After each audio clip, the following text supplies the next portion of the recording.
27वीं आईनी तरमीम के बाद आर्मी एक्ट तरमीमी बिल 2025 भी मंजूर। Army chief he chief of defence forces होंगे। बतौर चीफ ऑफ डिफेंस फोर्सेज नया नोटिफिकेशन जारी हो गया। नए नोटिफिकेशन के बाद मुद्दत दोबारा शुरू होगी। वफाकी हुकूमत चीफ ऑफ डिफेंस फोर्सेज की सिफारिश पर तकर्रुर करेगी। वज़ीर आज़म army chief chief of defence forces की सिफारिश पर 3 साल के लिए commander of national strategic command का तकर्रुर करेंगे। कमांडर नेशनल स्ट्रेटेजिक कमांड की शराइत व कवायद व ज़वाबित का तयन वज़ीर आज़म करेंगे। कमांडर नेशनल स्ट्रेटेजिक कमांड की तकर्रुरी, दोबारा तकर्रुरी या तोसी को किसी अदालत में चैलेंज नहीं किया जा सकेगा। आर्मी एक्ट में रिटायरमेंट की उम्र, सर्विस की मियाद और उनको हटाना कमांडर नेशनल स्ट्रेटेजिक कमांड पर लागू नहीं होगा। वफाकी हुकूमत चीफ ऑफ डिफेंस फोर्सेज की फराइज और जिम्मेदारियों का तयन करेगी। कौमी असम्बली में पाकिस्तान एयरफोर्स एक्ट और पाकिस्तान नेवी एक्ट तरमीमी बिल भी मंजूर कर लिया। इससे पहले वफाकी काबीना ने सर्विसेज एक्ट की मंजूरी दी थी।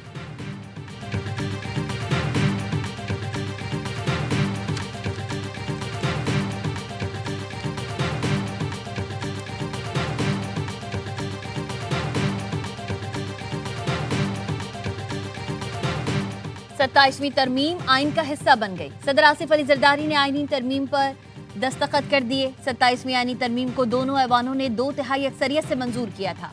वजीर कानून आज़म नज़ीर तारड़ ने कौमी असम्बली में कहा, सबको मुबारक हो, तारीखी 27वीं तरमीम मंजूर हो गई। सदर मुमलिकत ने दस्तखत कर दिए। कोई नया कानून नहीं लाया गया। 27वीं तरमीम में की गई कानून साजी से मुतालिक बिल पेश किए गए।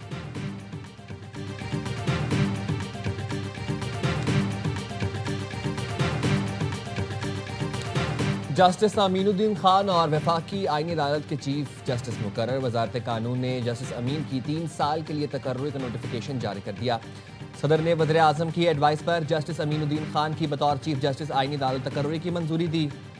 वो वफाकी आईनी अदालत के पहले चीफ जस्टिस बन गए। हल्फ बर्दारी आज ऐवान सदर में होगी। चीफ जस्टिस याहिया अफरीदी की जानिब से आज जस्टिस अमीनुद्दीन के एजाज़ में इशाया भी दिया जाएगा। इशाया चीफ जस्टिस हाउस में होगा। सुप्रीम कोर्ट के जजों को मदऊ किया गया है। चीफ जस्टिस याहिया अफरीदी ने आज फुल कोर्ट इजलास बुलाया। 27वीं आईनी तरमीम पर बात होगी।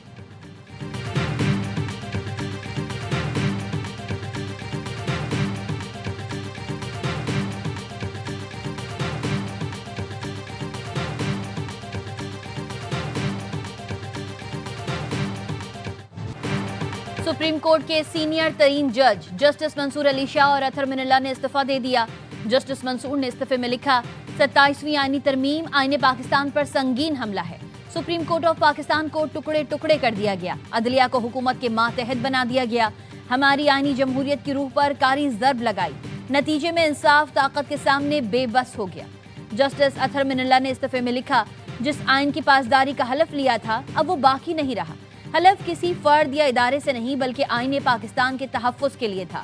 27वीं तरमीम के मुमकिन असरात पर आईनी तशवीश जाहिर की थी। ख़दशात खामोशी और बेअमली के पर्दे में आज हकीकत का रूप धार चुके हैं।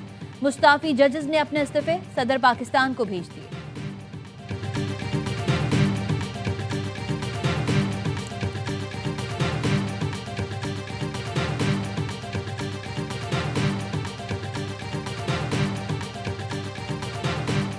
आधी रात को 1 घंटे में 52 कानून पास करने वाले हमें ताना दे रहे हैं। वज़ीर दिफा ख्वाजा आसिफ का ट्वीट, लिखा, असेंबली तोड़ने वाले हमें आईनी तरमीम और कानून साजी पर ताना दे रहे हैं। इखलाक बाख्ता लोग पाक दामनी पर लेक्चर दे रहे हैं।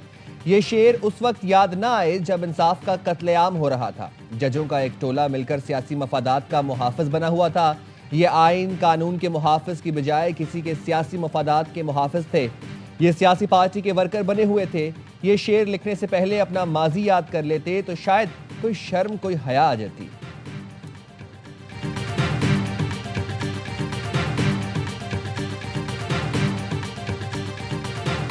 अभी तो ऊंट पहाड़ के नीचे आया है। ये वो लोग हैं जिन्होंने भुट्टो साहब को फांसी दी और 45 साल के बाद कहा कि भुट्टो साहब की फांसी गलत थी। अभी तो कारोबार करने का बहुत शौक था इनको, शरबत बहुत पीने का शौक था। वो शरबत पिलाने जा रहा हूं मैं कानूनी तौर पर कि ना दिन और रात का फर्क नजर नहीं आएगा। अब अकाउंटेबिलिटी होगी इन सब लोगों की। एहतसाब अब शुरू होगा। ऊंट पहाड़ के नीचे आया है। जमहूरियत सबसे बड़ा इंतकाम है। ये वो लोग हैं जिन्होंने भुट्टो को फांसी दी, फिर 45 साल बाद कहा फांसी गलत थी। हम ऐसे लोगों को पकड़ेंगे। कारोबार करने और शरबत पीने का बहुत शौक था, अब हम इन्हें शरबत पिलाएंगे। सेनेटर फैसल वावडा का जजेस के मुस्ताफी होने पर रद्द अमल। कहा, मार खाकर सीख लिया है कि सिस्टम में रहकर सिस्टम के खिलाफ लड़ना है। कानून बनाना हमारा काम है और हमने कानून बनाकर दिखाया है। आलू पर सोमोटो लिए जाते थे। रेप के केसेस पर खामोशी इख्तियार की जाती थी। सदर सुप्रीम कोर्ट बार हारून रशीद ने कहा, इस्तीफे देकर अफरा तफरी फैलाने की कोशिश की गई जिसका फायदा नहीं होगा। जस्टिस मंसूर अली शाह का बहुत पहले इस्तीफा बनता था जो अभी दिया गया। सिस्टम के ना चलने की बुनियाद जस्टिस मंसूर अली शाह ने ही रखी थी। कुछ जजेस अपनी मर्जी का कानून चाहते हैं।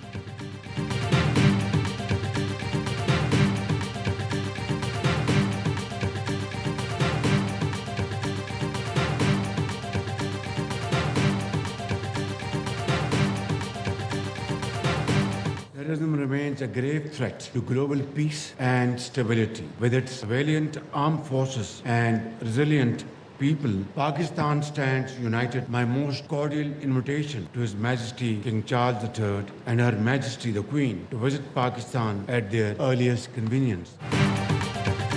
दहशतगर्दी आलमी अमन के लिए संगीन खतरा है। दहशतगर्दी के खिलाफ मुसल्लह फौज और कौम मुत्तहिद हैं। पाकिस्तान और बरतानिया के दरमियान मुख्तलिफ शोबों में ताउन जारी है। वज़ीर आज़म शहबाज शरीफ का बरतानवी हाई कमीशन में किंग चार्ल्स की बर्थ पार्टी से खिताब। कहा, बरतानवी ताउन से तालीम, सेहत, हुनरमंदी के तारीखी मंसूबे मुकम्मल किए गए। वज़ीर आज़म की शाह चार्ल्स सोम और मलका को दौरा पाकिस्तान की दावत। ब्रिटिश हाई कमीशन जेन मैरिट ने कहा, दोनों ममालिक के दरमियान जारी ताउन 2 खरब रुपए तक पहुंच चुका। रवां बरस दोनों मुल्कों में बराह रास्त परवाजें बहाल हुई। शाह चार्ल्स की माहौलियाती काविशें दोनों मुल्कों को मजीद करीब लाएंगी।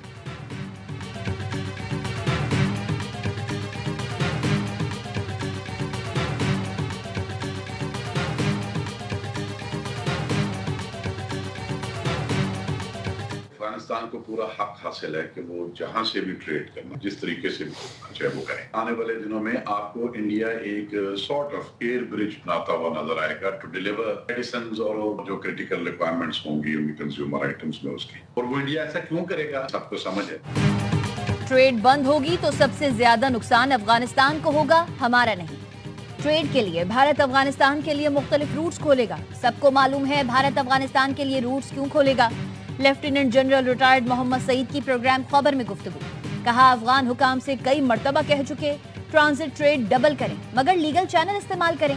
अफगानिस्तान जिस तरह ट्रांजिट ट्रेड हमारे साथ कर रहा है किसी और के साथ नहीं करता। हमने अफगान अवाम के नकलो हरकत पर पाबंदी लगाई है। इस पर खड़े होना चाहिए। ट्रेड की बंदिश से आने वाले दिनों में अफगानिस्तान में बड़े मसाइल होंगे।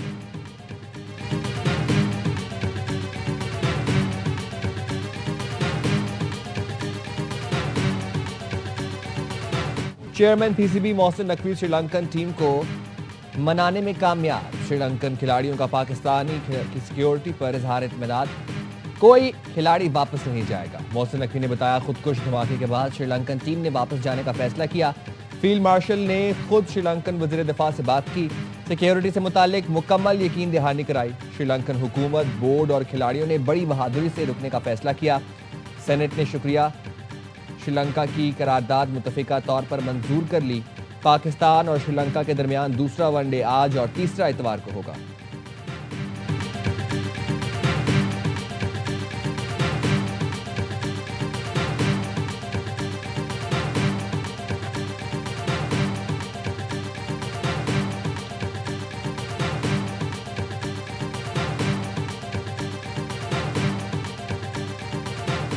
हाथों में गुलदस्ते, चेहरों पर मुस्कुराहटें और लबों पर पाकिस्तान जिंदाबाद के नारे।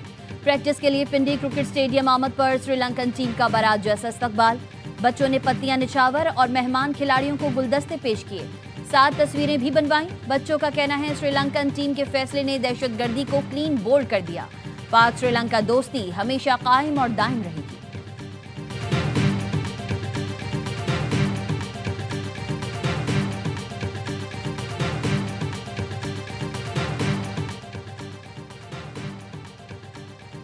वज़ीर दाखिला और चेयरमैन पीसीबी मोहसिन नकवी की पिंडी क्रिकेट स्टेडियम आमद श्रीलंकन टीम के कोच जय सूर्या और खिलाड़ियों के साथ गर्मजोशी से मुलाकात की।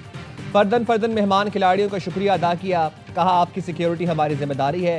पूरा पाकिस्तान हमेशा आपकी मोहब्बत और खुलूस का मकरूज रहेगा। श्रीलंकन हाई कमिश्नर और वज़ीर मुमलिकत तलाल चौधरी भी मोहसिन नकवी के हमरा थे। श्रीलंकन हाई कमिश्नर ने कहा, पाकिस्तान को अपना दूसरा घर समझते हैं।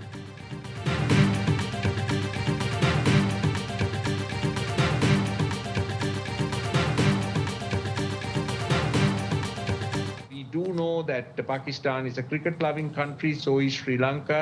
We also will not forget how Pakistan stood by Sri Lanka during the war. They were part of a combined team in 1996. Some of the players combined and came to Sri Lanka when countries such as Australia and the West Indies boycotted. It's about supporting a friendly nation. The bond will only get stronger.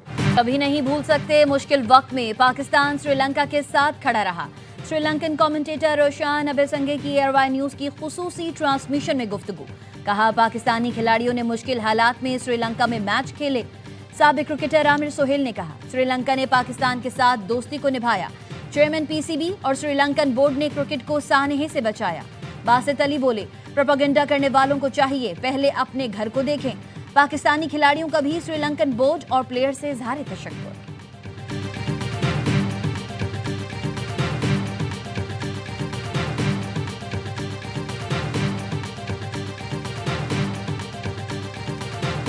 मैं बहुत शुक्रगुजार हूँ Sri Lankan cricket board की, Sri Lankan government की, कि इन्होंने ये फैसला किया, क्योंकि 8 प्लेयर्स में से एक प्लेयर अगर चला जाता पाकिस्तान छोड़ के, हम लोग की जो क्रिकेट हम वापस लाए हैं पाकिस्तान बहुत अरसे बाद, तो वो बहुत ज्यादा डैमेज हो जाता। और जो हमारा पड़ोसी मुल्क है जो बार बार कोशिश कर रहा है ये क्रिकेट पाकिस्तान से खत्म ही हो जाए, वो जीत जाते। श्रीलंकन क्रिकेट बोर्ड और हुकूमत ने जबरदस्त फैसला किया। फैसले से क्रिकेट को बहुत फायदा हुआ। कराची किंग्स के मालिक सलमान इकबाल ने कहा, हमारा पड़ोसी मुल्क बार बार कोशिश कर रहा है पाकिस्तान में क्रिकेट खत्म हो जाए। हम बहुत मेहनत के बाद क्रिकेट को वापस पाकिस्तान में लेकर आए। इस वक्त टीम खरीदी थी जब पाकिस्तान में क्रिकेट बहाल नहीं थी। गैर मुल्की खिलाड़ियों को जितना हम ख्याल रखते हैं शायद ही कोई रखता हो। हमें पाक फौज और हुकूमत पर पूरा भरोसा है कि भरपूर सिक्योरिटी दी जा रही है। आजकल social media influencers Peshawar, Karachi की गलियों में सुकून से घूम रहे हैं।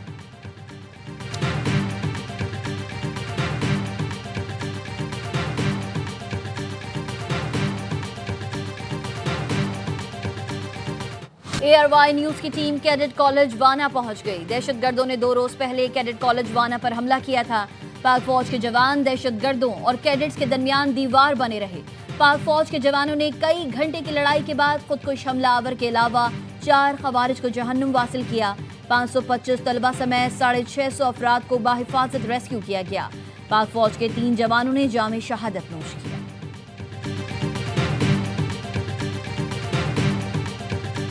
जमहूरियत की दावेदार पार्टी ने हमेशा अमरीत का साथ दिया। एमक्यूएम भी कभी मजबूरी में वोट देती है, कभी फोन आने पर।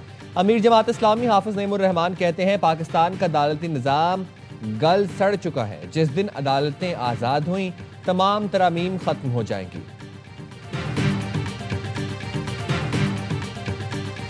पाकिस्तान का फलस्तीनी पनाह गजीनों के लिए अक़वाम मुत्तहिदा के इमदादी इदारे अनरवा के मैंडेट का दिफा। नायब मुस्तकिल मंदूब सफ़ीर उस्मान जदून ने अक़वाम मुत्तहिदा की 4थी कमेटी में खिताब करते हुए कहा, अनरवा पर हमले फ़लस्तीनी शनाख्त मिटाने की मज़मूम कोशिश है। अनरवा के खिलाफ महमाद बैनुल-अक़वामी कानून की संगीन खिलाफ वर्जी है। इसराइल की हालिया कानून साजी बैनुल-अक़वामी कानून की तौहीन है। कोई रियासत तन्हा किसी UN इदारे का मैंडेट ख़त्म नहीं कर सकती।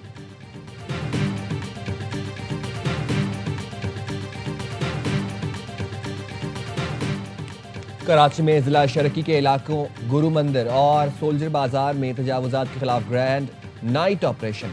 चाय खानों, होटल्स के खिलाफ ऑपरेशन में मेज़, कुर्सियां, ठेले, पथारे और तख्त जब्त कर लिए गए। गन्ने की मशीनें, पिंजरे, पंक्चर का सामान तहवील में ले लिया गया। कमिश्नर कराची कहते हैं, रोड साइड तजावुजात किसी सूरत बर्दाश्त नहीं की जाएगी। खिलाफ वर्जी करने वाले होटल मालिकान के खिलाफ भी कानूनी कार्रवाई की जाएगी।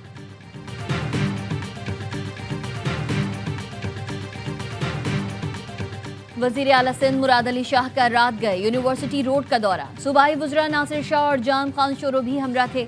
वज़ीर आला ने यूनिवर्सिटी रोड पर K4 मंसूबे के तहत तरक्याती काम का जायजा लिया।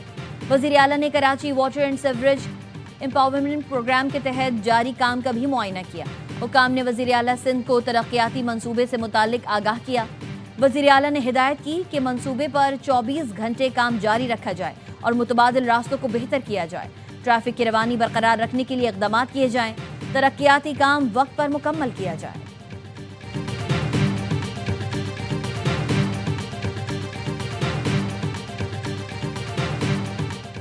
Hockey world cup qualifying round में रसाई का मिशन। कौमी टीम बांग्लादेश के खिलाफ सीरीज के पहले मैच में कामयाब। ढाका में 2 के मुकाबले में 8 गोल से फतह समेटी। अहमद नदीम और अफराज ने 2-2, कप्तान अमाद बट, गजनफर अली, राना वहीद और हनान शाहिद ने 1-1 गोल किया। 3 मैच की सीरीज का दूसरा मुकाबला आज होगा। सीरीज जीतने वाली टीम वर्ल्ड कप क्वालिफायर में रसाई हासिल कर लेगी।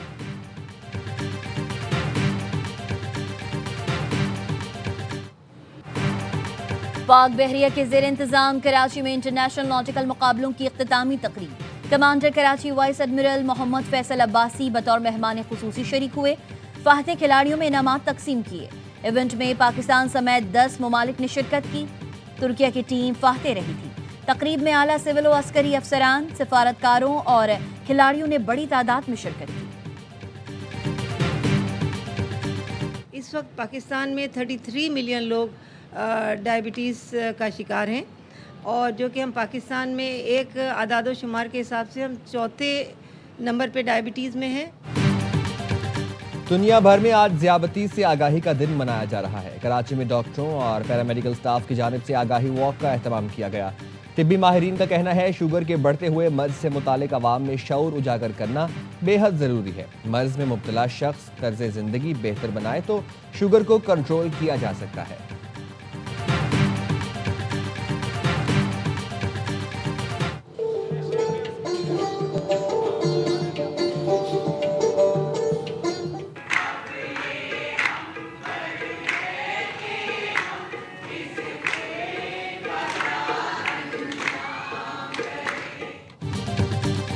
और कराची में वर्ल्ड कल्चर फेस्टिवल आबोताब से जारी। 14वें रोज फिल्म, थिएटर और फनून लतीफ़ा के दिलकश मुजाहरे देखने को मिले। शिमा किरमानी ने अपनी जानदार परफॉर्मेंस से शायकीन के दिल जीत लिए। 2 बैनुल अक़वामी फनकारों समेत 11 मुसव्विरों के फनपारे आर्ट नुमाइश की जीनत बने।